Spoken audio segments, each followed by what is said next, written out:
الصلاة والسلام على من أرسله الله تعالى رحمة للعالمين نبينا محمد وآله وصحبه وسلم تسليما كثيرا ثم أما بعد أمي الله سبحانه وتعالى سلوله masai an baluna ya nemai amma taranyini an ve wa ayre fana sika taradi ama ayam balu akadu makolo kono naka nemai kubaka sukamati adi kono abe an ka panfelala ka keni walnima dombaye ka keni nema dombaye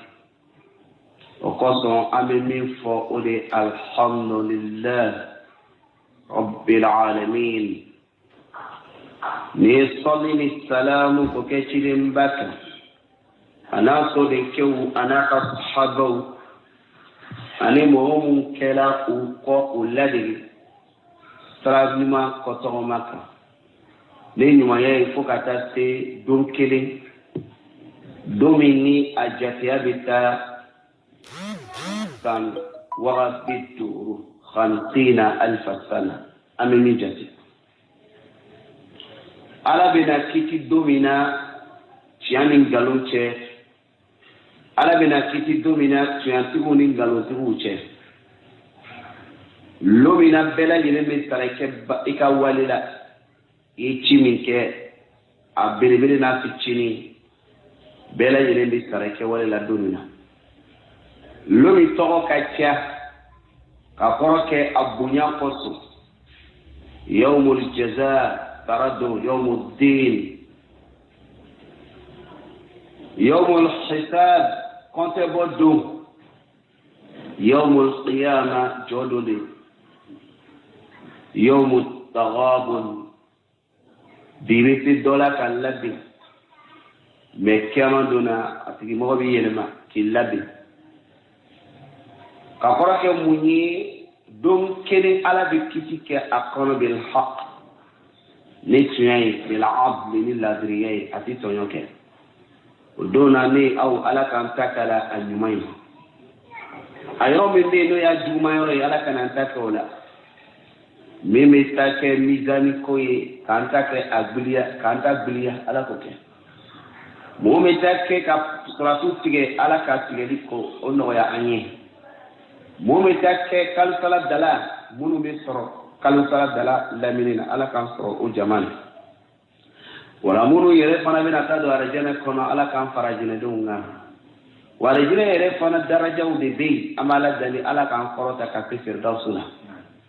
yananga ti sababu de bala ya barau de ni ana limaniyaw ani alamaw ana kuma kanimo kani bela jiri no anyi yana ngasa ala koke o ya to di ameni kitabu ni nyona kalam katika prasoro ali bikatanga la minima ila amri babu min kono ama wuli mi babu ni kono an-najatu bi ittiba'i lil hajj an-nubuwah ni ame ko kiti kunajia o be srab min koka o de ka tu ala kire ka sra no fe sallallahu alaihi wasallam iba soro ostra kele ni koka o yefenyi lama nyuma bekame ka son ola ka dengene ya ola ka son ka tigenkanta ola darsu sila yoro mina an sila allama yoro de ma ola ngara mo kenu Sheikh Muhammad bin Sa'id Raslan amala dini alaka latanga ka foroshi ola kitabu ni kitabu barakama de yi ayalla ngini miriam ni koson awni tono shama sorala ama fala ka tarala herela sabula kitabu ni be ambolo komi chokoroba do de chokoroba akili tigile chokoroba kudona chokoroba mimbe mo bla sra wati mina ile yiran wakati mele hesitation wakati mina ikafari ikakiri sokoroba min ba fuyende e ka kili sigiba ni koni amina ni hakili ni koni kame kabineti ka ketika to jira ila ere bi laban kai ka foja ere ta tunte ni mai sokoroba ni mo be mo las degi ola ka kiri ni mo nduma kitabu mi be an bolo o misalula mayre ka bu fana ni sokoroba mu jore masala chama mi an mine frala nayi kitabu ni dele ka benga wala dama ibai abi masala ni re fokumi anga kusigila kitabu ni di kono ni babu karta de la do yere ba ngininga karamo ebe kitabu mi kalana ne ami wati do de kula sisa eske kitabu mi kalana isela babu mi nani ye babu were de tawa no nga babu mi ni ba kalana o babu kelele do wan taka to do isela ma o steke benzema bala ko sele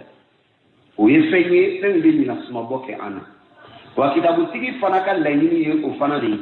parce que wagati dɔ de an b'a kɔnɔ bi dunuya fitina de bɛ fanga ka bon a ko ale y'a labɔ de kosɔn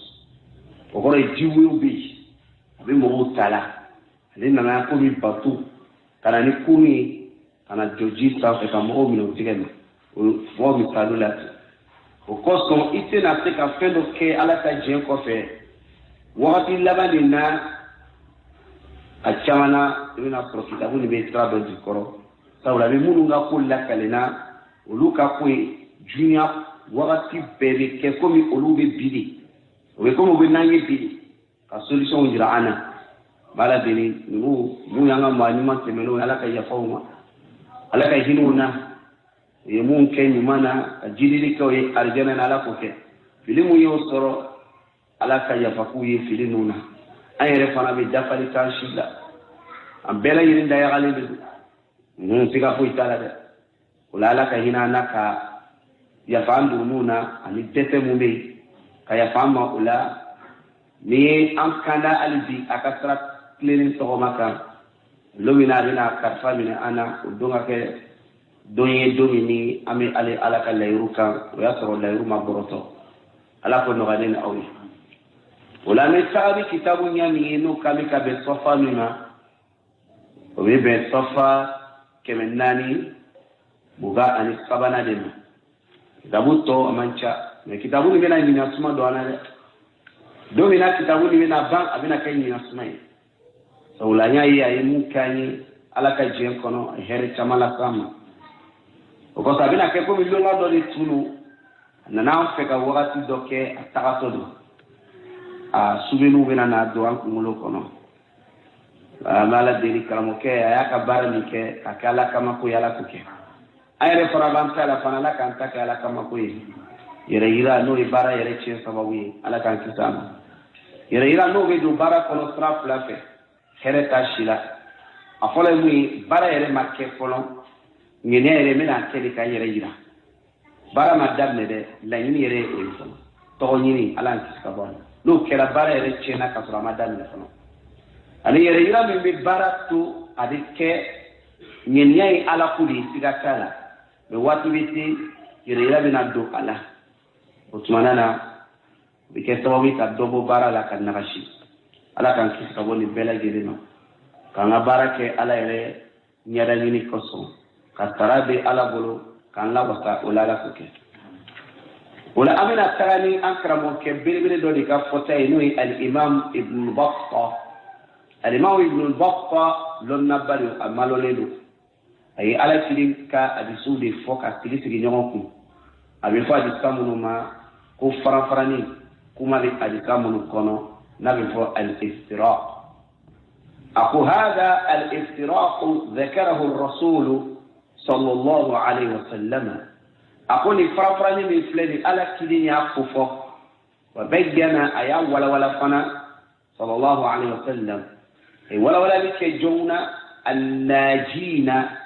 farafarani bɛna kɛ kisi jɔn minnu bɛ a y'olu ko fɔ k'o bɔ jamakulu mun cɛla من المفترقين كما فرفرا لو جلا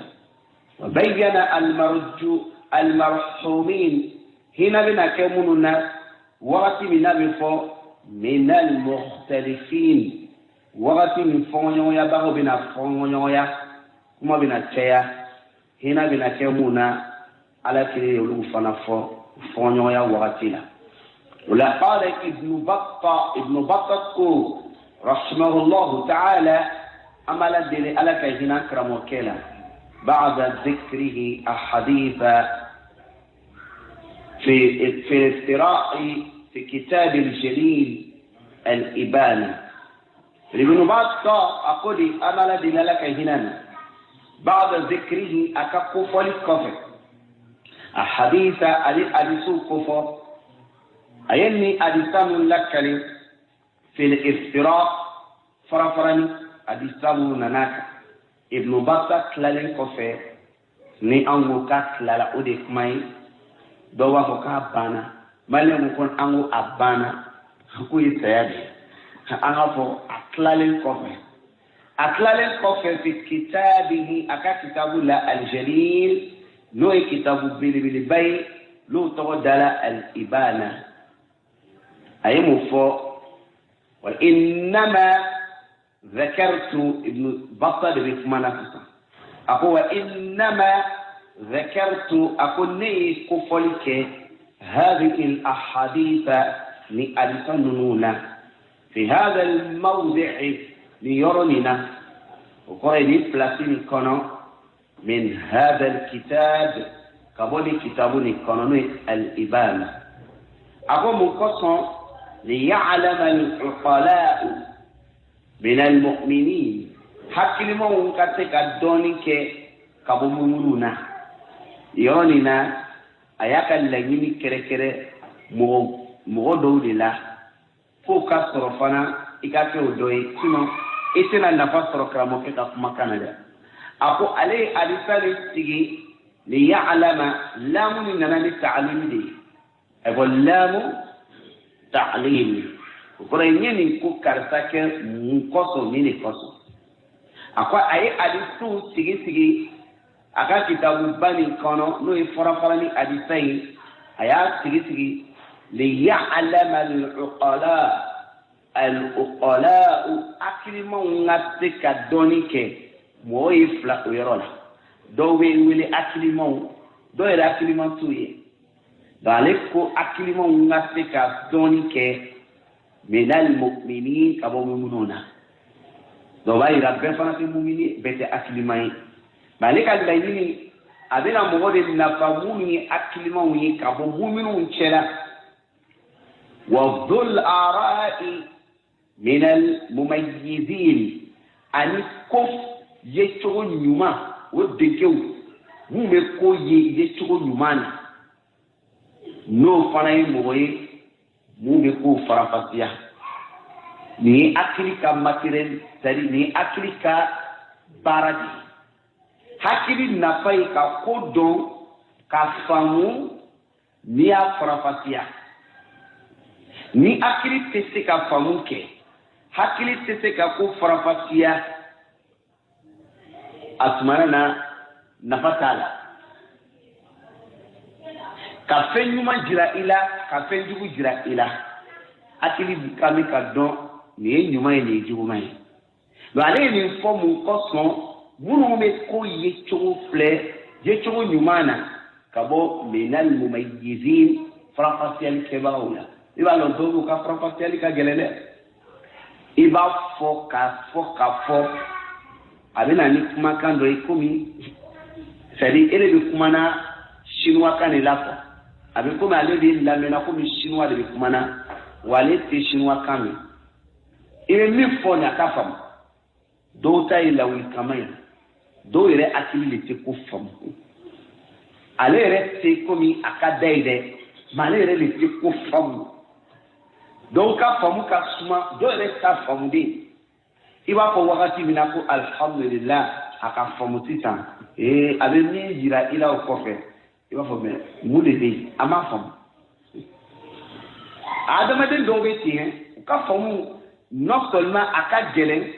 wala aka sun misalu le ba ko do ina mo ramo aketo mi faka fendo fuyi la yini munyi akana toro ya fijini soro kuma kana akana na jalakili do bla ikan ramu aketo nama kima toro ya me faka kuma ife ibi jenwa bika jeli fe problem kala ikma ika ko ne ba ito mina ne bi la balma flamadi wa jigeli nyuma de binna ka nyeshima wa ala de bambedon me amala de ala kan bela yirenya e do kai ko me e me to ka gumushi li so sogoma bo ka be ami suna mi tola na ma yere woni nai a sharia ma son kan gumushi li ma ne do be ikanna uma ka fokunga yi di to ka gumushi li ka pro ala sosodu bo islamiyalo nana ka fo anga kenyo fe ka nyo ladi ni tunyai ni sabari manno mais dina barado ko so o mi ni fo iye ngala yini ko ni tiki ka fo mtugo juwela de mais ngoni fo ni fo tugo ma bele ka fo tugo la de suno la yini mi fe o de bo mo shilini e bi chetri tugo bela ka dabla sabla drumu bala o do tete ka ke mumini anga dina ni kono fika fe kanu ibalma ibe mi kanu ira ku akadini ni kambo mo shistoi kate sababu kala do arjene kono sabu la kilinga sunadu alayhi salatu wassalam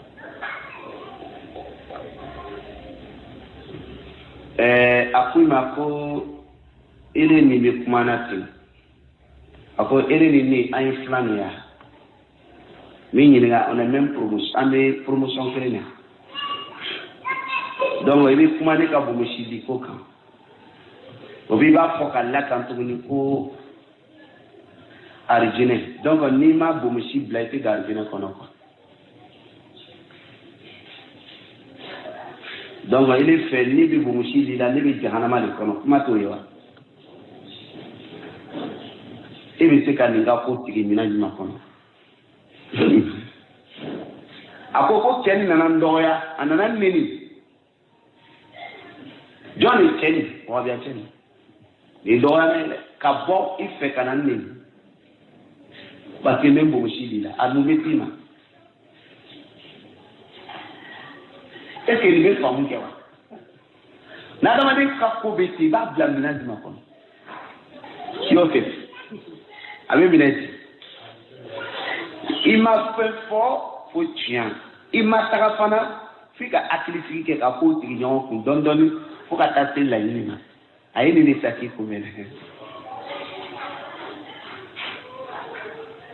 abe furum nyoma doni nyoche abe seri doni nyoche munun ka ko famu manjang ile kwa makarta kana ni ke sharia la mo mi be ni ke ala ko tigi mo ko ngufle ima fo ka le de ala ko mo mi be ni ke o tigi la mo ko ngo abe ni le ba so aba ko dongo iko ne le jahannama ko na banaki ngi famu ikala yini ni puta ikwa made fa fi be jahannama ko ne ngo bara ni ba kela ni akeba o ala de ko ni mo mi tola ni bara keli la tabe ni jangata da na madabla na ti mo tola ka sa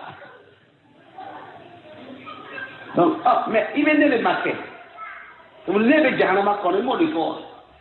to kuma wete na ni bela katini donc ka akili ko manchande donc wallahi ate ko mi do ba la ula kama de ali akili ali ni chile de mais do la ali ba don ke wu yale do quoi ba ali fallait que wu yala fo ka ta te ali bi fo o fana kalabanchi ya de ça o ko ni maulidi c'est la kuma to ka teri ka bo maulidi wati la maulidi bid'a ile ko kullu bid'atin dalala bid'a fili wa kullu bid'atin iko kullu bid'atin dalala wa kullu dalalatin fi nar kramu ida be foko ko iko bid'a bela gelini siri iko fili le tasma ko do alu be mawlidi kala akwa me tasma ko ama fawa aka fa ka wajulu an kame anu maulidi kela bala sunu fili kanu jahannama demu ala mu pe wala o ko so mo bi mo wala bi glaka temaka au ba sharia ni tawlo tigi ni taraw tigi le soroka gerauna sunna tawratula ile bala lu mo umalla be sunna yere kama mais obi konona tabla ni temeto iko mako assalamu alaikum oto ifolon afo ma kono ko ani soma wa ko donga parce que anu te wa bien bo sitirité anwi abi no abi mo wulu matini alu betini abi kuma fo ile re sitirité ka fo ifo aba ketini alu be mo wulu manawli ni bo sitirité do tume esi mena salamu bla parce que amu bo sitanu la am te islamai amu te salamu mo ifo abi tele bina mu fo ay sabari ko re lo re limina bina salamu bla lo re nana iko ma assalamu alaikum chere traw chere tra kunu apo nga sala yani nga soma fo yinke bonjour ou soit bonsoir ani soma ani cli ani wula ako passé alu te wa biai o koso nga wulu matike nana aw mani salamu ako chere tra assalamu alaikum o jari ni chere tra na kela tabejuma kala amejuma ta awle so amole more ko ni an so ma mole tagomi oui an so ma mole ay tampore parce que ni salamu bla aucun otena jadi obina kungoso salamu do jadi kala triko hakaya min bila ina salamu fotogola assalamu alaikum أو السلام عليكم ورحمة الله أو السلام عليكم ورحمة الله وبركاته إلي ما سيكا الله سيركو أفوتو يمانا إما سيكا الله سيركو كدو فراكا وقال نيك تيكو يمكو السلام عليكم إما سيكا فو وعليكم السلام وعيا فتا إما فو وعليكم السلام ورحمة الله وبركاته وقال إيكا جدليك كبانا دو فراكا إمو كده salamu nyere mi blala de iko chere tra chega kene wa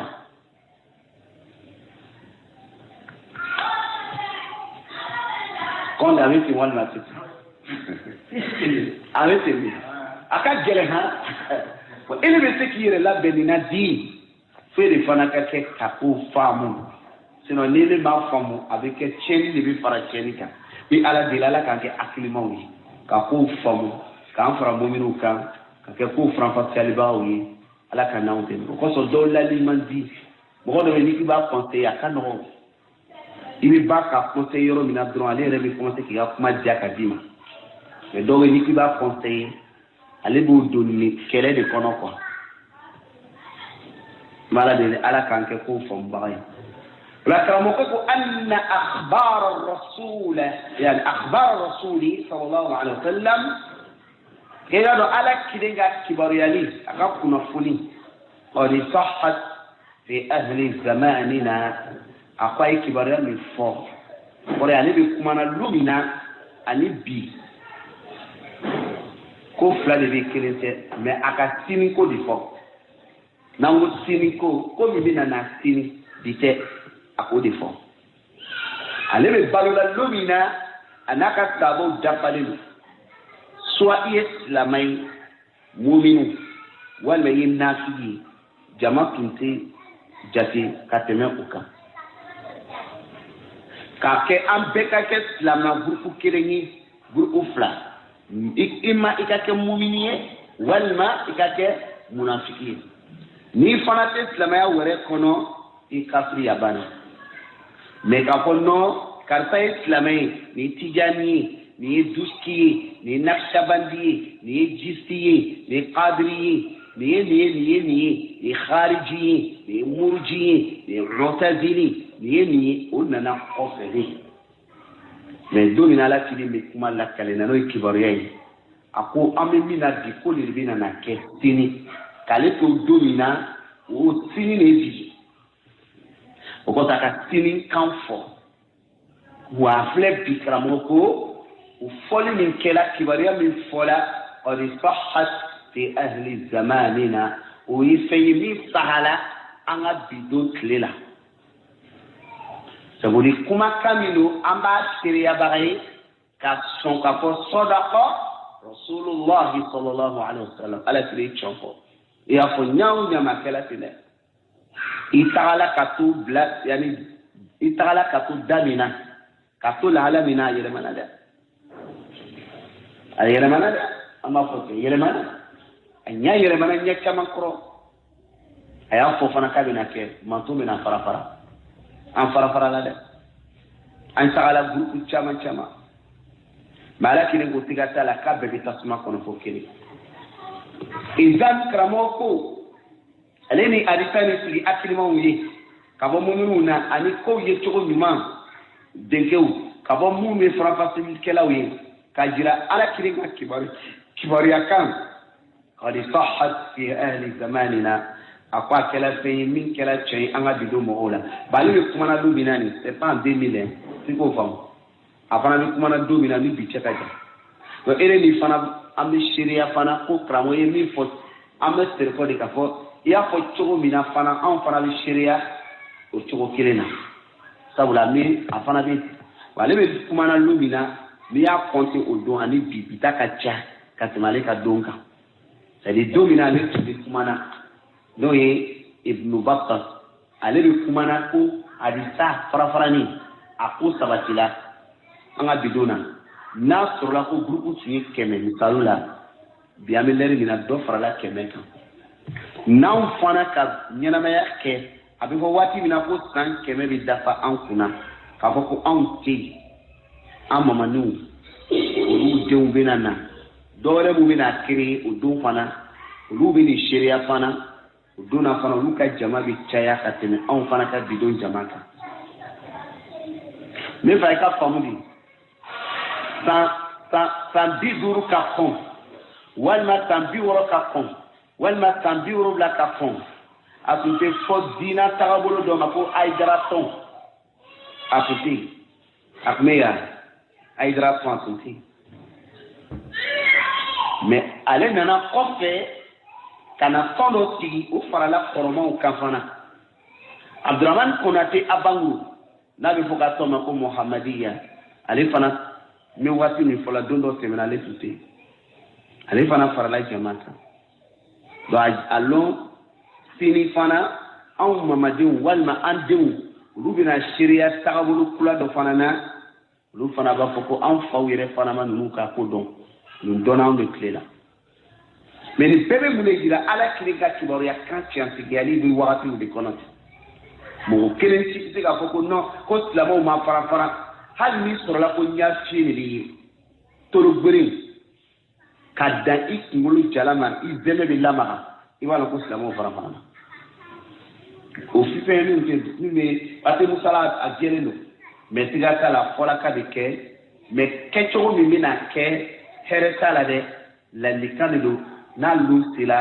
kisi jama kini ulanyini ikire fararu boka فلكرمو كيكودي فليستدلوا بصحتها على وحشة ما عليه أهل عصرنا أقول تسا فليستدلوا بصحتها أقول موكجر لك كالدلجرة على كلمة كبرية صحالي والدلجرة غير ممكن ika dombi ibe domi kono nyina suma biladi ma alai ahlu asrina ka be anga mo bi mo be minka karamo ke fa mo fi ele be jama do lillah aw mancha aw ka jama mancha jama do to fara fara lelo aw fana be dana naw ka sunai aw mancha karamo ko hadithani e ka min ke dalili kayirali ke ala kide mi fo tianu asalelu kika nina suma boke iyerela ni ayi nina suma boke iyerela ni eto ki iyerela nina suma bonai akwa bina ka kela ako iwe domina no ika asuri ka wakati nina suma bokke iyere lanini apo vaira ka fo silama ikana ijigila miseya parce que ala ko la tigɛ cogo fila de don ni ma ni fila bɔ ɲɔgɔn na e yɛrɛ bɛna ko kɛ tuguni nin bɛɛ kɔfɛ i bɛna jalakili sɔrɔ ala ye kow latigɛ iradatu fila de don kawniya ani shar'iyya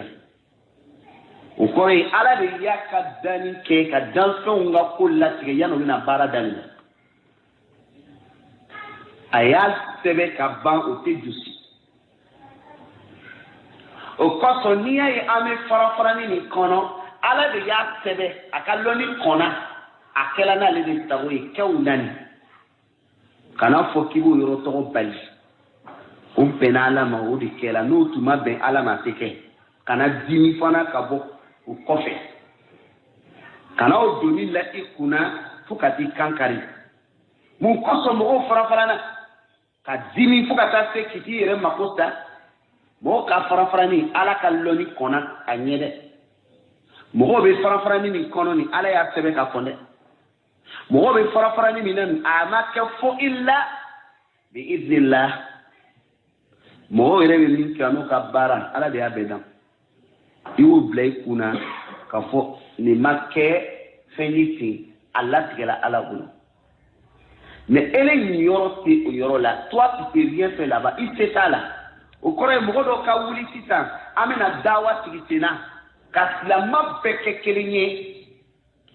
an ka baara yɛrɛ asulu tɛ échec ala kelen ko k'a bɛna fara-fara ne ko k'i b'a kɔrɔbɔ Yosef i ka yɔrɔ de faamu wa aw tɛ ma yɔrɔ de faamu dɛ ala kiri alayhi salatu wa salam ou bien je peux savoir ala kiri alayhi salatu wa salam ale min fɔ o kɛla a bɛ kɛnɛ kan mɔgɔ t'a fɔ dɔ ɲina ko islamu fara-farana wa o question bɛ posé a o tɛ posé o bɛ komi tasuma bɛ mɔgɔ jeni bɛɛ b'a dɔn ko tasuma bɛ jeni kɛ a bɛ fɔ ilmu daruri maintenant o lɔnni kɔnɔ ala kiri y'o de kibaruya di ala de y'a fɔ a ye fana wa a kɛla fana ala de y'a sɛbɛn f'i k'o dɔn dɛ wa kɛla fana ala ka lɔnni kɔnna yanni bi anw b'a seereya wa ala kelen ni de fana sago de bɛ kɛla i b'a yira mɔgɔw fara-fara na wa fana minnu bɛ fara-fara olu yɛrɛbakun ani u bɛ baara min kɛ n'o ye fara-fara ni baara ye ala de bɛ dan e bɛ don dugukolo kɔnɔ donc ni de lalɔ la i b'a fɔ ko nin ye latigɛ de ye mɔgɔ tɛ se o la k'o bali o kɛla o banna mais ala kelen filɛ a bɛna mun fɔ i ɲɛna ni nin ko nana ele ta ɲɛ yɔrɔ min b'a la o de ye sariya sira ye sisan a ko fa alaykum bɛ aw ma ni mun ye nin ka sunna ye o ye sariya sira de ye sisan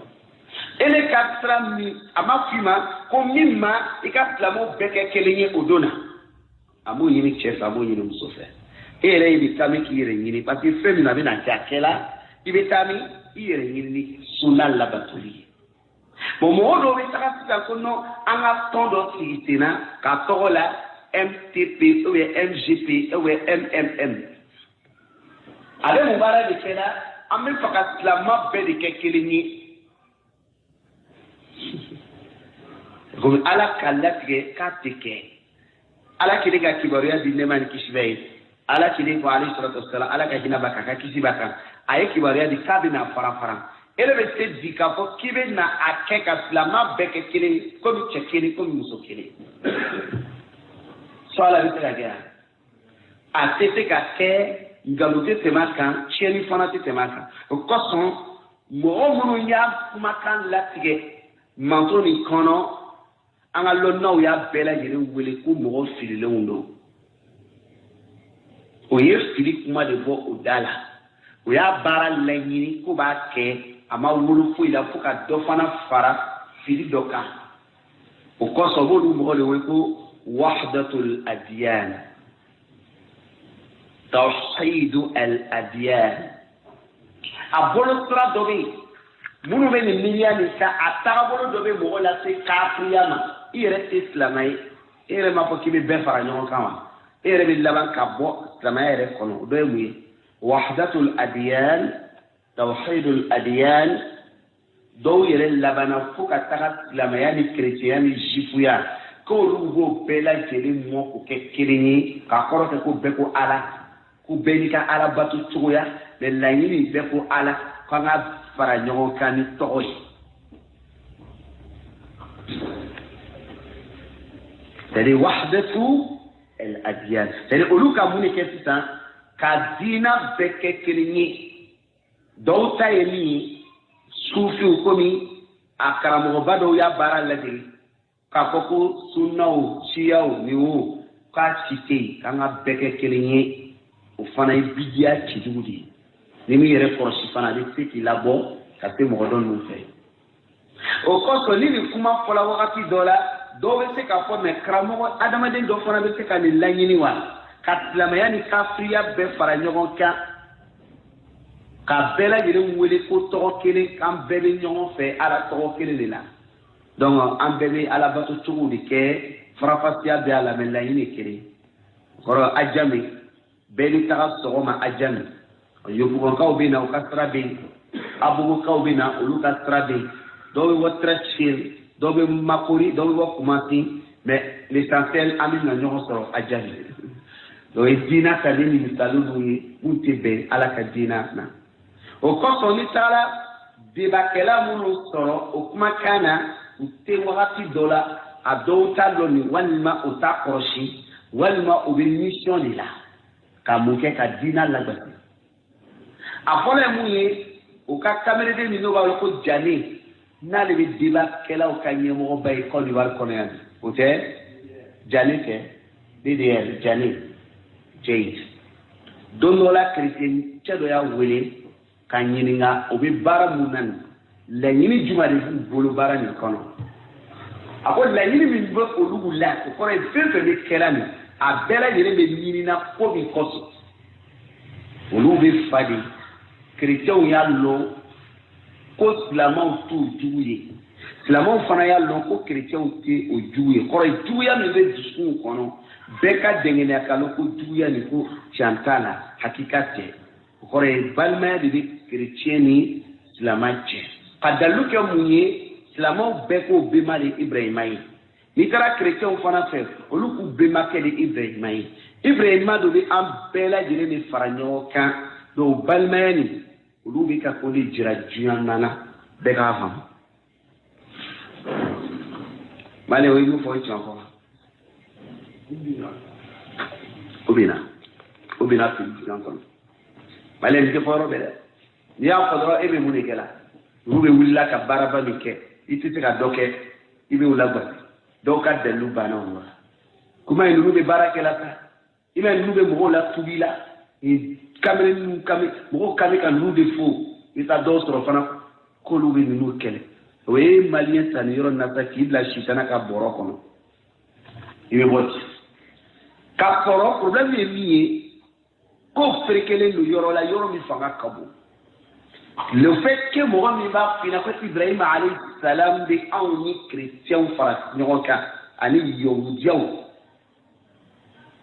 i b'a dɔn Ibrahima yɛrɛ ka ko kɛra kabako de ye hali jotigiw b'u yɛrɛ dami Ibrahima la o kosɔn Ala ko Ibrahima ma kɛ yahudiya ye Ibrahima ma kɛ nasara ye mais nka Ibrahima kɛla jɔn ye Ibrahima kɛla silamɛ de ye mɔgɔ min k'i yɛrɛ fara ka bɔ diina bɛɛ lajɛlen na fo ka ala kelen bato aya bɛ datugu yɔrɔ min na ala ko wa ma kana minal mushrikin a ka Ibrahima ko ka saniya ka ko ka bɔ chrétienya na a ma kɛ chrétien ye ka ko ka bɔ yahudiya la a ma kɛ yahudiya ye k'a fɔ jɔn de tun don a kɛla ala kelenbaci de ye ala kelen bato jɔn wa silamɛ de don a ma kɛ farankafo ye i nana fɔ ko non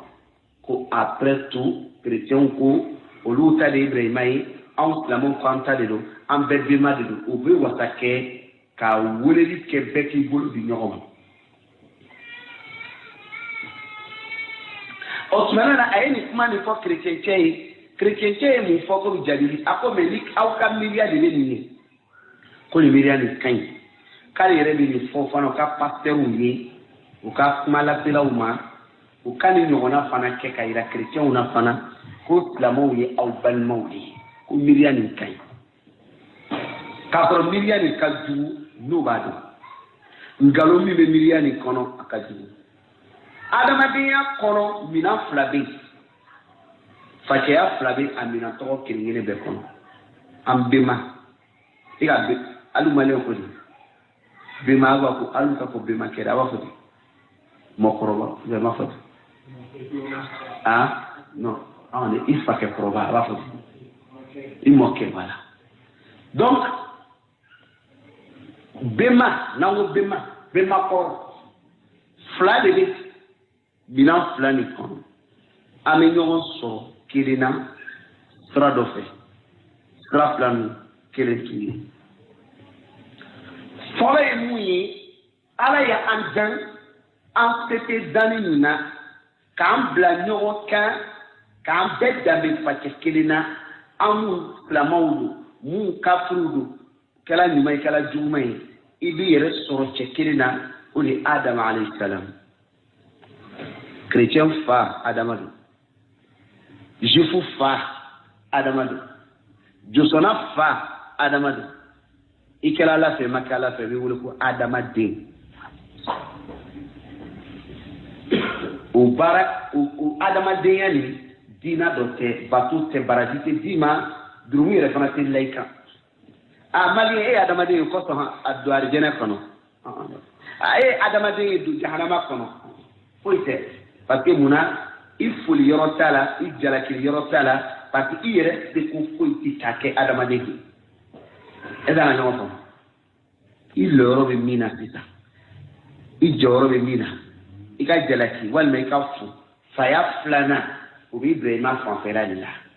o faya nin tɛ sɔrɔ jeli sira fɛ o faya bɛ sɔrɔ diina sira de fɛ mɔgɔ min sɔnna Ibrahima ka sira la k'a labato e bɛ kɛ Ibrahima ka denya minan kɔnɔ Ibrahima bɛ kɛ e fa ye munna i tugula a ka sira kɔ o sira labatobaw ye ala keleba cijɔw de ye o sɔrɔla arabu la a sɔrɔla chinois la a sɔrɔla japonais la maadama ni tawhiditigi don tiɲɛ na ale fa de ye Ibrahima ye o faya nin tɛ sɔrɔ jeli sira fɛ o bɛ sɔrɔ mun de fɛ diina mɔgɔ min bɛ nin fila faranfasiya lɔn ni ninnu mɔgɔ ninnu jɔla e ɲɛfɛ ko kerecɛnw ko o fa de ye Ibrahima ye wa juifu ko olu fana fa de don wa anw silamɛw fana fa de don o fɔli bɛ an kɛ kelen ye dɔ kana dɔ labila est-ce que i t'a dɔn ko nkalon tigɛla ala don ka saniya fo kerecɛn tɛ a ma kɛ a ye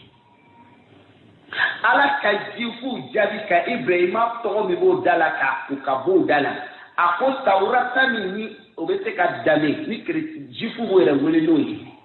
injila min ni chrétien b'o yɛrɛ danbe n'o ye ala ka jira o la k'a bɛ kɛ de Ibrahima bɛ se ka kɛ nasara ye a bɛ se ka kɛ yahudiya ye k'a sɔrɔ kitabu min n'o ye tawurata ni injila ye o ma kɛ kitabu ye min jigila fo Ibrahima kɔfɛ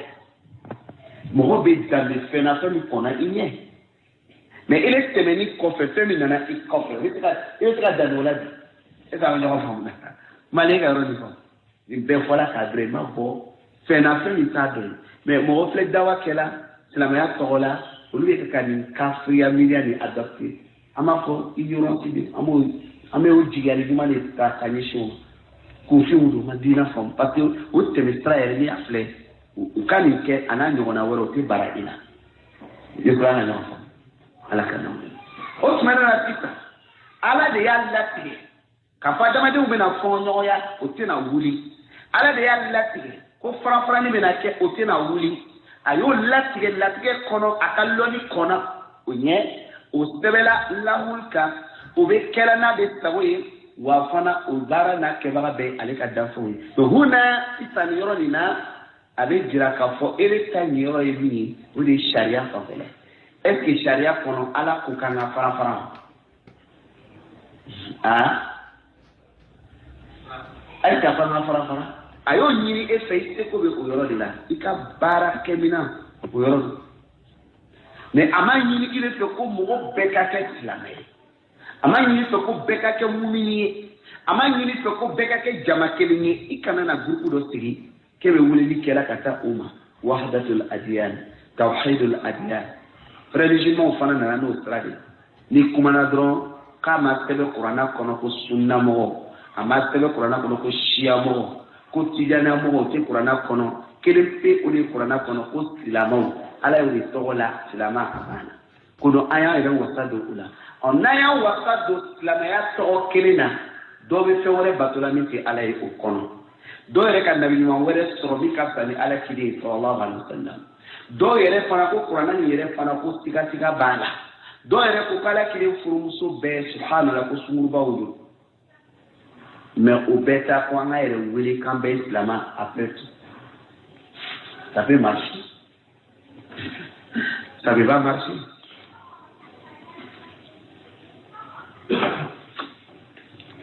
mais yoro ina pita mu ya ko ni fo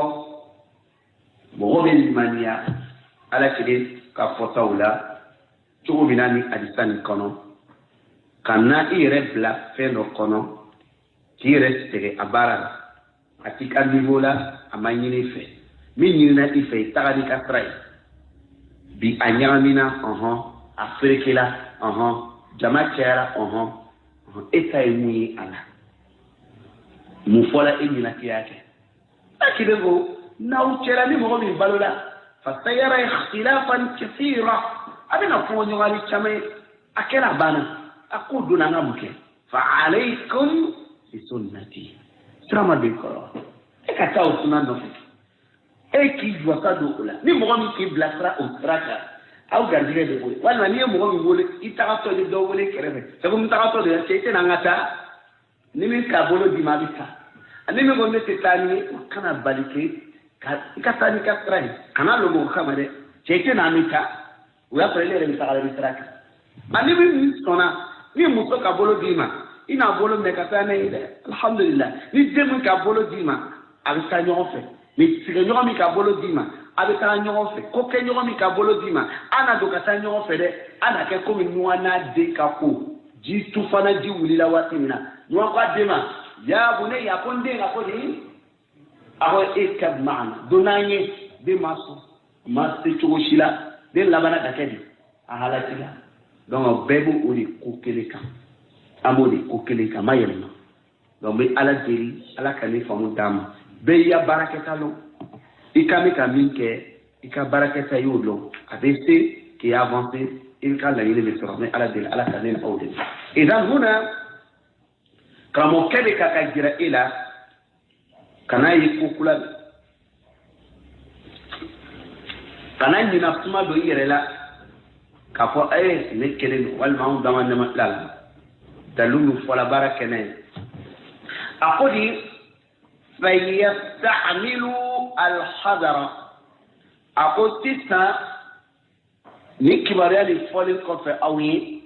aka labarali kenjere korshila koro ay to sita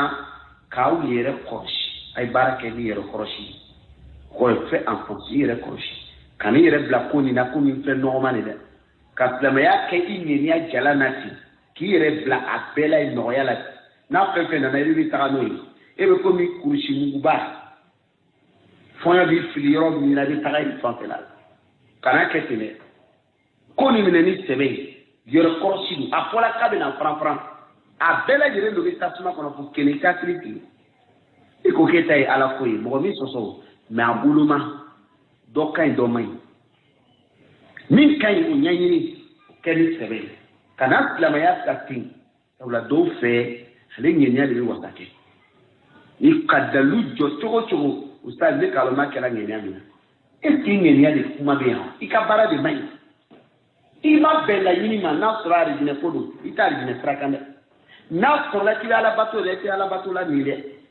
ile ko no usta ni ngene ya itakela yere ira koso bara de le itakela yere ira koso me bara ni bitiki la do jahannama kono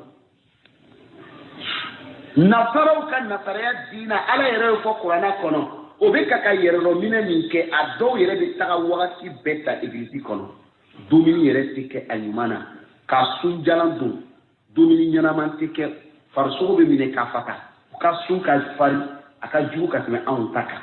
ka tigi yɛrɛ dɔgɔya k'i yɛrɛ ɲɔngiri ka sarakaw bɔ ka ɲumanyaw kɛ nasara minnu b'o baara kɛ ka laɲini ala yɛrɛ y'o seereya kuranna kɔnɔ k'o ta kɛla foyi kosɔn ko fo ka ale ala ka jɛnɛ minɛ laɲini ŋaniya ye o de ye ikhlasu tɛ nin ye wa mais ala ko ne m'a sɛbɛn o kan o yɛrɛ de y'a sindi saramadenw ma a fɔlɔ o ma ghayril maghdubi alayhim olu de kɛla wala dhalin mɔgɔ man kan tɛ k'i ŋaniya kɛ diina lasuli ye k'i ban dalilu la n'a fɛn fɛn nana i de b'a bɛɛ kunu k'i bololama i dalilu ma a ni ŋaniya ma n'i taara tɛgɛ ta tarakabɔyɔrɔ la dalilu t'a la ko n'o saz إنما الأعمال أفنى لدى الجمال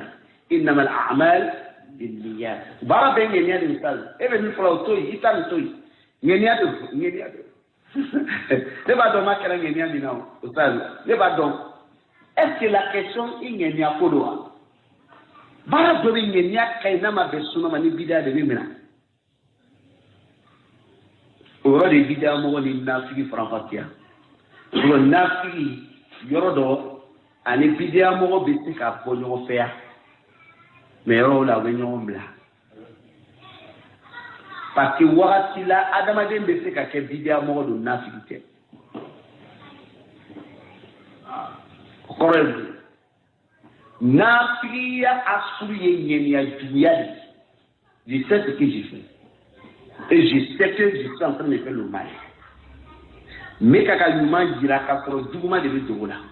Lui déjà à la base, allez remettre quoi. Mais vidéo moro, allez devait faire une tania, kani à la codélo, mais avec qui doni paradola, barani dalutala, malani et du moins. Parce que la différence. Oui, nous on blawa tout là. Mais les vidéos moro de kadalou soro, qui est remouti, kaire black kele minan kono. Avec ça, il y a un bon moment où il y a je sais qu'il y a une réponse. Voilà, il y a un autre vidéo qui est là, qui est sur le nom. À ce moment-là, ni kake aba foko hece kana tolonga dina ko da nete tolonga silama ya bara nete tolonga la arigine wallahi nete tolonga la arigine be soro fe na ne boke ale ka wari be dola ka wati be tienula e ni la kamera di doma wallahi le video ko do be kete vitali soro kamera so ma ko shufe abe sheju le madon be sheju do na be sheju do micro ba ku abe juli abe yele non petit ka baraka ale re fana alhamdulillah wala alhamdulillah ala ni saradi ale arjana adan nabiyal maulid giga 2 giga 3 abe no le sheju le tiki a motiver nous non il va ko fali tout créer ala rete dominique Zaid do kayre la yamini bekala din jadi tawa jadi do iga ha jadi fle asebelo de annini are do ko arjina strado de ni katara soro kullu bid'atin dalala wa kullu dalalatin inna kabli taklifi kon fe imina kunte kiyama kafoki ala batu nyeni na otele imina fuyi joni blala yemike أم له شركاء شرعوا له من الدين ما لم يحزن به الله على كباتو كلا باوما باتو كلا وانو كارتا دي كوتي دالوتالا على كو يلاو ولو فنا فارلو علي كان فنا مو دينا شريعه علي ما فمي جمينا ولو فنا بو لاتي كما علي بي فو شريعه كبا وري بي كريفو فنا بي دوري فو كما ميتي علي كا جيسراي دوكا دينا فلنيت tobe su bela jelen la mini kapa dikuru la kaka suno beche ama abika tadia sama fuga ta se kono filima kasama file re jali krate do yere fanata subhanallah abe nafla serika kata su kelen ke nafla la fo lo keme ibeta semuru o semuru ba dimi no kodimi ni o mura yɛrɛ tɛna tɛgɛ da i kan o la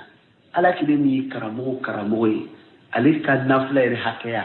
sumaro ni sumaro tɛ o est-ce que a jirila ka tɛmɛ an b'a sita ko di a ma tɛmɛ 11 kan a cayali ba riwaya dɔ a bɛ na ni 13 ye e tagala se o nafila la fo ka taa se ka lɔ 100 100 surtout musokɔrɔba semuruba dimitɔ arjina de dantigɛla ye k'a y'a kɛ إذن هذه هي المشاكل لمية مشكلة قودية منهم كتشا إلى بمغتي كدينا قوميني نوياي أميني يرقرشي باتي كباريا كي لفصرو قبنا فرافران دو نا فرافرانا كتا يعني بيورو بلاني فيلا وبيبي تاسما كونو كيني تيري كيشي دو كوني تيتوني نيني أكوي كداولالي كوني كنيني لكي كاكو نيني كنا من النويا لا abinadi yɛrɛ kɔrɔsi a ko fa yasta'milu al-hadara o k'u yɛrɛ kɔrɔsi ni mun ye yɛrɛ kɔrɔsi ka baara kɛ ni o ye min muwafaqatihim wa mutaba'atihim o ka bɛn ɲɔgɔnyali la ani ka tugu ɲɔgɔnyali la o ka min fara bolo la wa yalzimu anu ka u yɛrɛ siri يعني ويلتزموا أنكو يرسري اللجأ والافتقار إلى الله اللجأ والافتقار إلى الله وكم ممكن وليلتزموا وكو يرسري منفرة كرموكو اللجأ ويكي يركارفا كو يركارفا تغنيني وكوكي والاستقارة إلى الله أنوكا دتنوكا فانيا وكو بلا جريش يشين إلى الله كاكا ألم قرين على ميلي ما أن لا كيسي من سيتياسون لنا أنتسي وديلي على فتي كفري كيرو كاتشا أيلا على لا إدسيلي نفانتيلا min ko nin na ala n dɛmɛ a la o kɔrɔ ye duwawu kɛ i yɛrɛ lɔn ni faiblesse n'i ka lafuya ye i yɛrɛ kalifa k'o kɛ mun na fil i'tisami bi hablihi i b'o duwawu min kɛla k'i yɛrɛ ɲɛsin ala ma o ka sɔrɔ i yɛrɛ kun banba ala ka juru la dɛ ala ka juru o y'a sɔrɔ i banbalen don o la i bɛ ala deli la alan la tanga alan kanda alam la stratleleka ala kanan la fili ikelen ko ka kanda wa ala kenyi hero dil ala fini tanga nyini ni ika fanga na jirale ala o ya sura istirle no ala ka juruma ami mo mi yeni ke ka sura le istirle no juru were la mi ala ka jurule ka sura be do nyuma kela amanya ko tijana juru utala ka juru malen sona na tijana juru la belele juru min amandon a notice la maya kono ka ko fen juru c'est comme corde nous ça a été falsifié de contrefaçon et au domaine alors rebo kalama c'est comme une fin original donné ko fait ka la de ka doke ka bonyo fe ya o be filikato o no fe ka be kele walma ni yere kay ra ko don tijana misalori aqwa tamassuk بدينه أن يكسر إكاديننا والمجانبة والمباعدة ممن حاد الله في أمره أقول والمجانبة إكاير متى والمباعدة أن إكاير مبو تريكي تجنك مبو ممن مولا حاد الله مغمي على جبيا في أمره أكاين يمانيالا iba don alay hakaw tlam ani ñoce diga hake neka ani ne furu musuka hake neka hake sufla do kelite mais a ɲinina ne ka bɛɛ ka hakɛ d'a ma wa ala ba yɛrɛ ka hakɛ bɛ ne kan a bɛ ɲini fɛ n'ala ka hakɛ di wa ne yɛrɛ min sigilen bɛ sisan ne yɛrɛ ka hakɛ bɛ n yɛrɛ kun kan a bɛ ɲini n ka nin bɛɛ di dɔ tɛ dɔ bali i b'a faamu hakɛ dɔ bɛ hakɛ la ne tɛ se ka n jɔ e ka ko kɔrɔ ko ne b'o garanti ta mɔgɔw ɲɛkɔrɔ k'a fɔ de ne yɛrɛ bɛ jɔ ni nin maliyɛn kɔnɔ a ye maliyɛn to yen ne yɛrɛ ko ni ne ko cogo min a y'a kɛ ne de ko ten k'a sɔrɔ e k'a kɛ de o kɔsɔn dɔnnaw ko ni mɔgɔ min ala kelen neni sallallahu alaihi wasallam fatɔ tɛ dɛ parce que fatɔ bɛ se ka ala kelen neni fatɔ don n'a y'a ala kelen neni kala min bɛ sɛbɛnni kɛ o wulilen don ka bɔ fatɔ cɛ ma o tɛ wa a bɛ ten walima tɛ ten diina faamu a bɛ ten mais fati cɛ na foyi t'a la ka kɔrɔ kɛ yada kɔsɔn dantɛmɛ kɔsɔn k'ala kelen neni dɔnnaw dɔw tagala ka jira ka fɔ ni mɔgɔ mɔgɔ ala kelen neni sallallahu alaihi wasallam hali n'a tigila mɔgɔ neni sala mɔgɔw ɲɛfɛ k'a fɔ ne ye nin fɔ siga t'a la neni sala dɛ wa yɛrɛ n tubila an tɛ siri k'a kan a nana ni tubi surutuw ye mun ye anw ka lɔnni minɛ k'o minɛ k'o fa lɔnna ko tubi nin kɔfɛ ko a tɛ kisi ka bɔ fagali ma parce que mun na a ka neni sera ala kelen ma ala kelen ka hakɛ b'a kɔnɔ wa ala kelen ka hakɛ ye mun ye ni mɔgɔ min a neni a tigi mɔgɔ bɛ faga de donc ni an ka tubi an ma ban a ka tubi la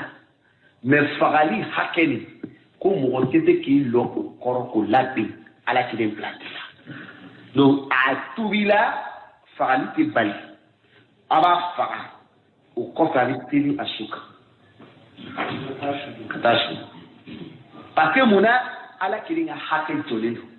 e tɛ se k'a fɔ non bon tubi minɛna bon a ka tubi kɛ bon min ye ala kelen ni fagali ma bɔ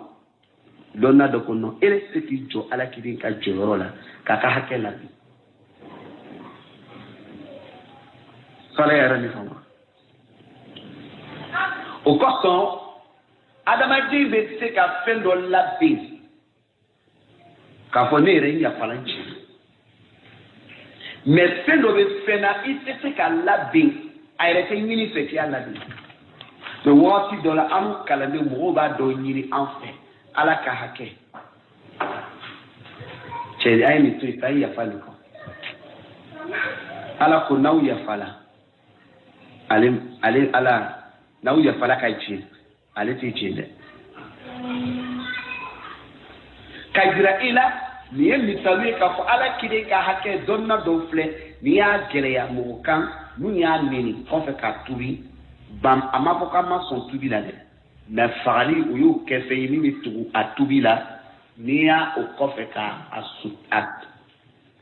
ko ka taa ka tela su kan ka taa su kan maliyɛn ni mɔgɔ dɔ nana fili in na karamɔgɔkɛ tawhidi ko nin de b'a to la an ka ko tɛ se la ka taga ɲɛfɛ n'an y'a kuma lawuli waati o waati misiri bɛ wuli ni wɔyɔ ye mankan de bɛ wuli misiri kɔnɔ caman min yira an t'a labɛn wa après tawhidi on va pas négliger ça de là toi tu vois ça comment sabar ta tawhidi ko nin to yen i sɔnna wa bon je laisse tomber tu as laissé tomber est-ce qu'il ka hakɛ le k'i b'a laisser k'a tomber a b'i ne yɛrɛ bolo k'i b'a laisser k'a tomber c'est pas quelque chose qu'on fait négocier avec toi c'est pas pour toi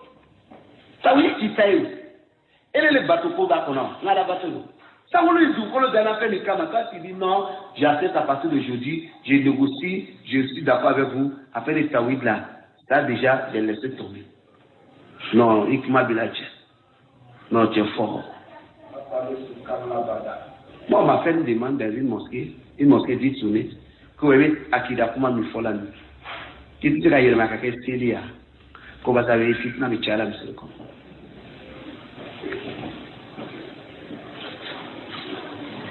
yɔrɔ min ni akida ma se ka place sɔrɔ seli bɛ place sɔrɔ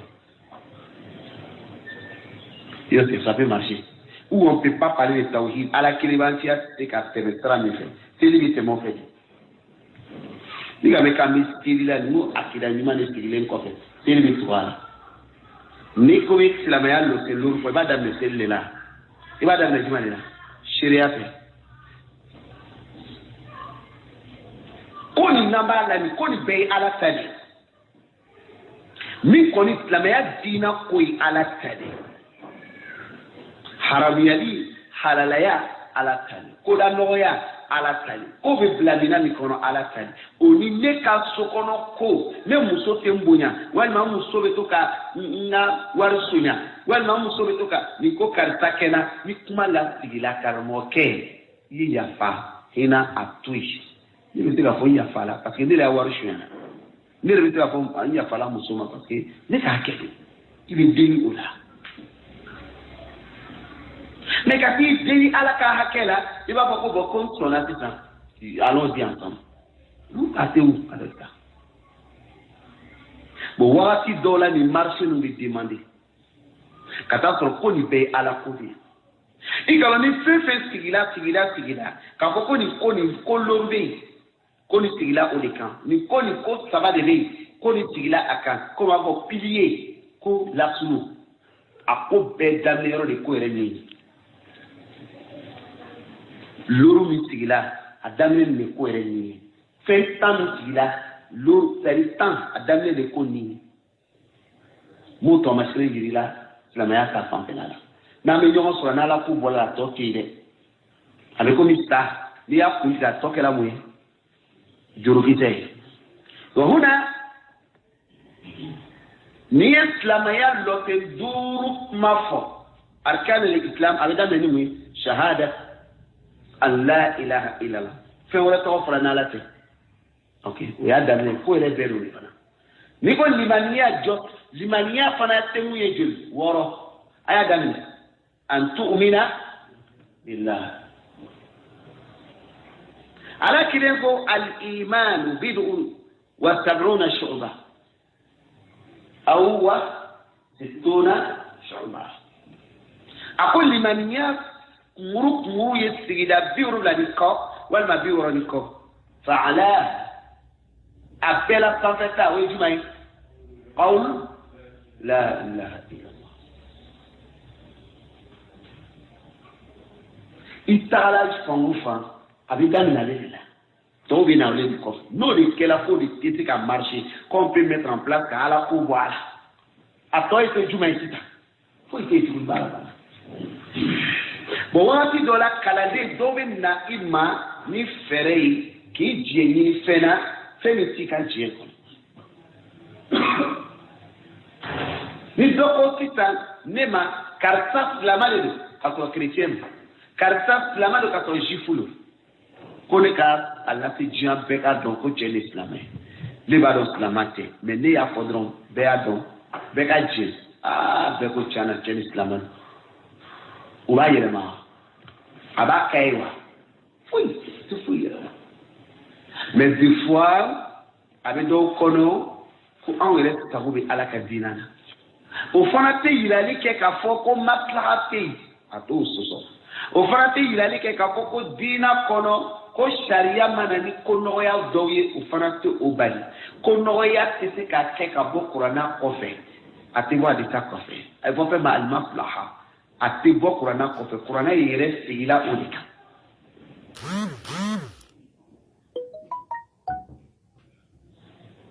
wɔsɔ ni ko bɛ fɔ a fɔcogo ɲuman na i bɛ ko sigi cogo ye a bɛ ɲɔgɔn bila yɔrɔ nin na sisan mɔgɔ min ni ale kɛra yɛrɛkun ɲinibaga ye k'i yɛrɛ ɲini an b'o de la i ka mɛ ni min kɛli i yɛrɛ sɛmɛ ala la i wakali ala la i lakangali ɲini kɛ ala fɛ i ka dɛsɛ jira ala la o y'a sɔrɔ i sɛmɛlen don ala ka jugu la wa i sirilen don ka diinɛ ma i mabɔlen don k'i ma taa distance la min man ka bɔ mɔgɔ ma hadallah mɔgɔ min ala juguya fi amrihi a ka ko ɲana karamɔgɔkɛ ye min fɔ yan c'est très important ko ni ala ko ni kɛ ele tɛ dimi k'i ele ɲakisɛ tɛ wuli misiri kutuba la n'i y'a ye ele wulila kutuba la ka lɔ k'i ɲɛ wuli ka kuma o tɛ taga sɔrɔ foyi fɛ fo ele ka jeton ko o ma sigi sen kan o de b'a to e ka kutuba bɛ yɛlɛma waati bɛɛ ni ya e be kutuba kan dogodo ki kule kan ka bo ibi ta so wari kesu ko do le kelati o kan wari daya wal ma wari kelati o kan keti a pay ka intérêt personnel mais ala soso be ke misiri kono ka ki 5 ans a kuma be fo a bidiaw a mushrikiyaw a tete ki ka sunogo tien ibe kutuba ke misiri kono ko bi mo bi habi sunogo la est il est ka ko ne asula e ma ko ne asula wa lama do ka dini kame ka demune la ala kodila ala kira alayhi salatu wassalam aka kutuba min ke ni kutuba ni mawtula ni jama ka jama ka nyakuleri yelena ka dini gelaya alo to la ko diko ka war shuya akiri ga dikanna male kutuba ni ala kiri yake ka kan korota tabo yala kan ka dini gelaya ko ni ya nyam me kawuni sabon joro la ere ko message ni na napita oluba kono na donc afoka ya ko jugu fle ay wuli kata kele dik parce que c'est comme il a parlé à tant qu'un chef qui est devant un c'est un truc qu'on peut le dire un truc donc sabon il reste là ça ay l'ordre dit mais qu'est-ce qu'il a dit quelqu'un connaît ça akale halaye le manan fait le cause akamino bidia gele ya kos parce que bidia le bin alika bara sabuti ama foko parce que mitri kono o tene ya wardila a normal la wala sabo na ka te respecter ko te jaga dila mai jaga ko vérifier est-ce que ça là pourtant c'est le contraire donc ça vous dit que comment c'est là il est bi mabo mogola mogomi kamuke mimman hada Allah mogomi ala juya ala kanyama yako imabotila ni chabe ko nan imabo otila parce que ko asubi ala ko di ko ni ala feri go femu kam ko ni ala feri go femu o mi ala juya be ke tiri mu kam tiri champe ala ko ni chambe ala ko la ili tiri bi chi akosa kuma te mo ni kela ki juya ala ko kama kino witia mu kam o ko to wati dola ibo makam so mo dala ko fe bina galulu ko ka ke walela e mo chama ka ne be karta fa ala ko ni ko sone o sa jalo no na mo shikana miri ko ne be abatula de ngara mo lo menta batula ni ba ko ko chane na ya bla mabla ne be dina ko la de e mi fo if ta okay mais ala en question stade bita kata trabla ale reste gile nyam abayla ustad bitra jigam bilibili ba ko na bi jigila be ba yi la française bi jigila afara bi jigitiyan ko non angla mo ele ba ko ko na ka trabla mais ataka to fait jigan ko ne ba no bon mo sama bi fo kramo ko la mais ni na mi dali ka guerre attaque maka retraité ele de ko kala ko e ma ko dalu o dalu flata kramo ke fla amo mi anga société ko ka tere ima cewa alu nyamburi ta hashidi mu kana kramo ta hashidi ali bona imo fokulu de iko kala kulu na itrable babla bitani ko atidiano munu ka mi foko ikramo ke filla o ka dalu dira ila boda te normalement barake ni kuma kande no ka atidiano on na atidiano no ka chango nfo o ka atidia to werema wa huna amo shamai excuse kuma tika yiri dan ita mo shama ko de sala fiya de kula de de suma ko la de de dinade wallahi abi tagallo flagrama il est si le faux Dalou Bamila Kajira. Il fait le choix dans le faux face Dalou Tchemani. Mais tout ça, non, moi, ça m'a fait le dîme qui est important pour moi. Mais le terrain, c'est là, ça faut que c'est un mentor. Au Mounou Kacha, Kacha ni Bani Ashi. Au Koso Kramaka, il m'a bon Moula Mikala. C'est Al-Wala ou Al-Bara, la bout d'affaires que la Maka Dina Tchiantiagira. أقول وشرد شرود البعير الناد المغتلم أتيلمو كيرف شرد قري كابولي أبوتا شرد قري كابو أبوتا إما بومولا karamɔgɔcɛ va se définir mɔgɔ min ka ala juguya a ka yamaruya la il définit cela wa sharada a tigilamɔgɔ k'i yɛrɛ mabɔ wa sharada a tigilamɔgɔ bolila wa sharada a ye fɔkɔɲɔgɔnyali kɛ mais nin yɔrɔ nin na kuma nana définir tuguni ni mun ye a ko shuhud al-ba'ir ɲaam c'est-à-dire ba'iru o bɛ boli cogo min na ka fosi k'a bori i ka faamu o bɛ boli cogo min na a k'i boli k'i sama ka bɔ ala ka yamaruya kɔfɛ c'est-à-dire k'i yɛrɛ tufa k'i yɛrɛ fosi k'i tigɛ k'a fɔɲɔgɔnya i mabɔ a tigi la o kɔsɔn karamɔgɔkɛ bɛ na a bɛna fɔ o kɛcogo a bɛna fɔ de comme on peut dire en français fit du dromadaire farin ko kon dana kuma wala ɲɔgɔmɛ ka bori en état fit du dromadaire ɲɔgɔmɛ ka bori fana mun de b'a bila ɲɔgɔmɛ bɛ bori la mun kɔsɔn a bɛna da kɛ a ko shuhud al-ba'ir النادي المغتلم النادي المغتلم فانا موني au frère français simplement on appelle ça le club le club voilà club assassin malega club assassin oui merci c'est comme ɲɔgɔmɛ b'a dɔn k'a fɔ k'ale fagabaga filɛ a porola ka b'u bolo a bɛ bori min da ni sigimɔgɔ b'a yɛrɛ foti de ka bɔ ala ka yamaruya kɔrɔ o cogo de la maliyɛn ka dɔn hali adamaden ni misali taara komi ɲɔgɔmɛ bɛ bori kojuguya k'a kɔrɔ kɛ a ma mɛn a y'a ye de o y'a poro de k'a jɛ c'est comme adamaden dɔ mɔgɔ fagalaw tola ko b'i faga sini i porola ka b'o bolo o bori ko kɔni o fanga ka bon dɛ ni tigilamɔgɔ lahala de ka gɛlɛn tellement a bɛ ban ka sɔn ala ka diinɛ na a bɛ foti o misali taara de ɲɔgɔmɛ na ɲɔgɔmɛ min n'a fotila ka bɔ club bolo mɔgɔ bolo minnu ta taabolo ye fagali de ye a b'o bori min da yɛrɛ kan nin b'a yɛrɛ foti ka bɔ ala ka yamaruya kɔrɔ de ye i kan'i ma don ale la kana kɛ o la sarada wagati dɔ la ni arabu ko sarada a b'a fɔ sarada min mawdu on peut dire karisa il est sorti du thème voilà thème kɔnɔ c'est un mawdu dɔ de la tu es sorti du mawdu tu es sorti du thème arabu b'a fɔ ma fana ten c'est comme on parle ici d'une question à Gelendo et c'est comme ça et toi tu parles dessus uniquement sur le cas. Et quand c'est comme ça, la masala devient du style. Avec comme on a nous c'est fait. Et nous arrive parfois,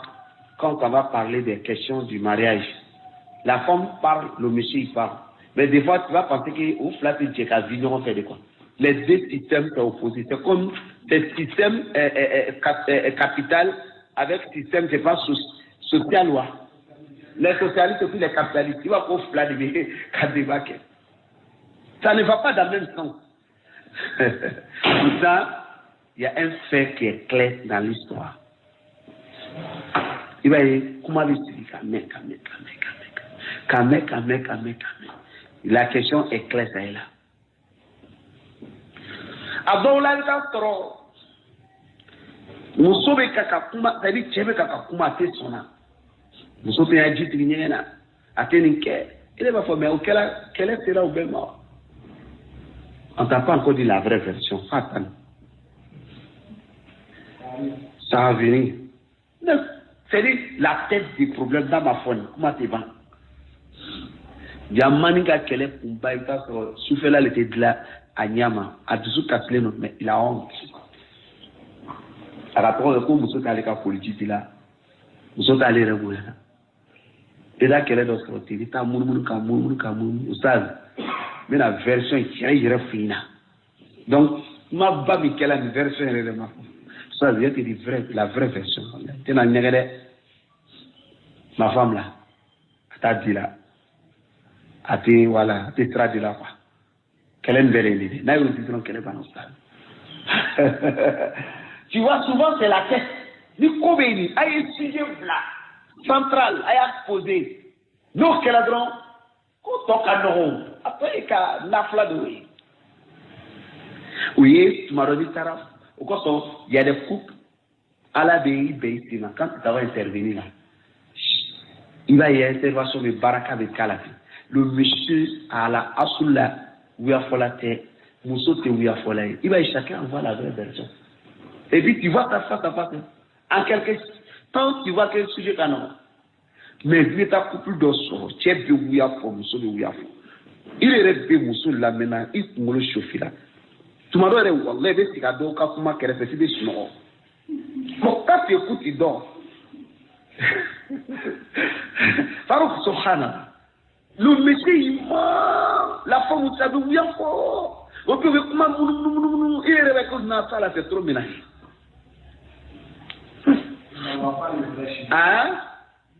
sujet rérété nana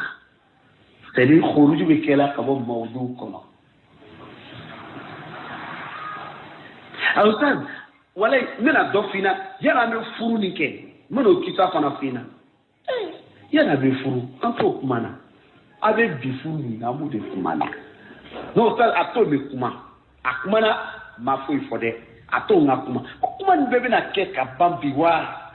mawdu aido mawdu kono nan do na do kuma bana do no to na furu no ma ni no che c'est difficile que tu utilises pour réconcilier. N'a donné balma au niveau tiers, à quel qui ne se contient réconcilier. N'a donné signora qu'on a qu'à quel, n'a donné dynamo au niveau tiers mancana, c'est pas facile parce que quoi, il est remis à la peine, il est remis tout au qu'on tu peux rien faire, tu peux rien dire. Wahuna, dina taka noni fembe, dina kono absolu do de be, pour est qu'elle a tout do no be fili. Ne fana bɛ fili mais fɛn dɔ bɛ k'an bɛɛ ka fili jira o de ala tɛ n'o fɔra yɔrɔ min na dalu lankɛnɛmaya la e de kan bɛ k'i bolo sigi o kɔrɔ comme Cheikh Souleymane Fayilu ko maladala k'a latanga ko n bɛ sara suyukuw la karamɔgɔw la a ye nin kumakan nin lase o ma a ko n'i filila k'i ka fili dɔnna k'i ka fili kɔ kana mɔgɔw bila kuma chama na parce que e ma son fili la ka donc ki fili la e de bina to ka mo bla kuma chama na parce que e bi dofo donne me dofo e bi dofo donne me dofo quand on est tous son ka fili la dès le départ où est le problème alhamdulillah rabbil alamin والصلاة والسلام على من أرسله الله تعالى رحمة للعالمين نبينا محمد وآله وصحبه وسلم تسليما كثيرا ثم أما بعد أمي الله سبحانه وتعالى سلولا مسي أنبلنا يا نمي أما ترنيني أنفر وأنا فناتيك كتردي أما أيامبلو أكاد ما كلو كنا نكنما يكوبك سماتيا دي كنا أبي أم كفانفلالا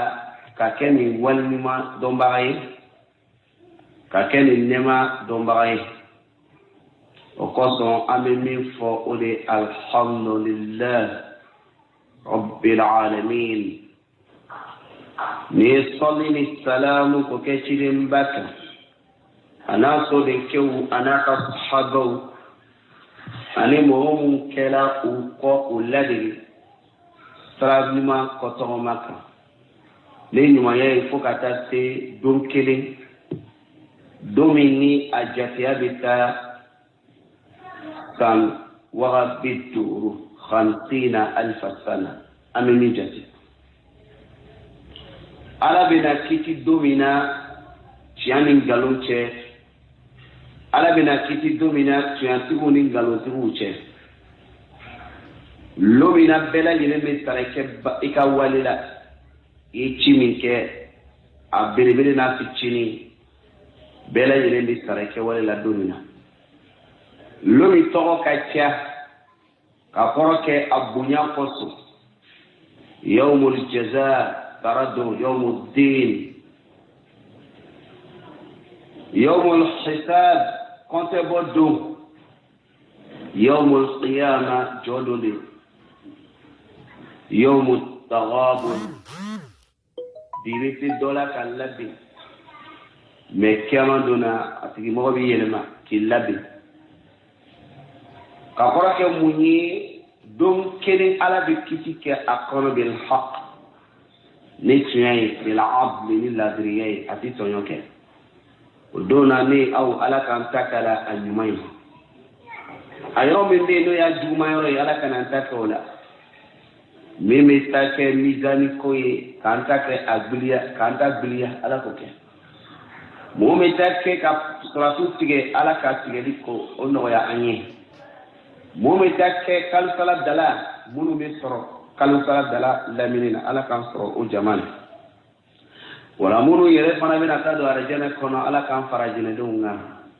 wa arijinɛ yɛrɛ fana darajaw de bɛ yen an b'a ladali ala k'an kɔrɔta ka se firidawusu la yananga se sababu de b'a la o y'a baaraw de ye a n'a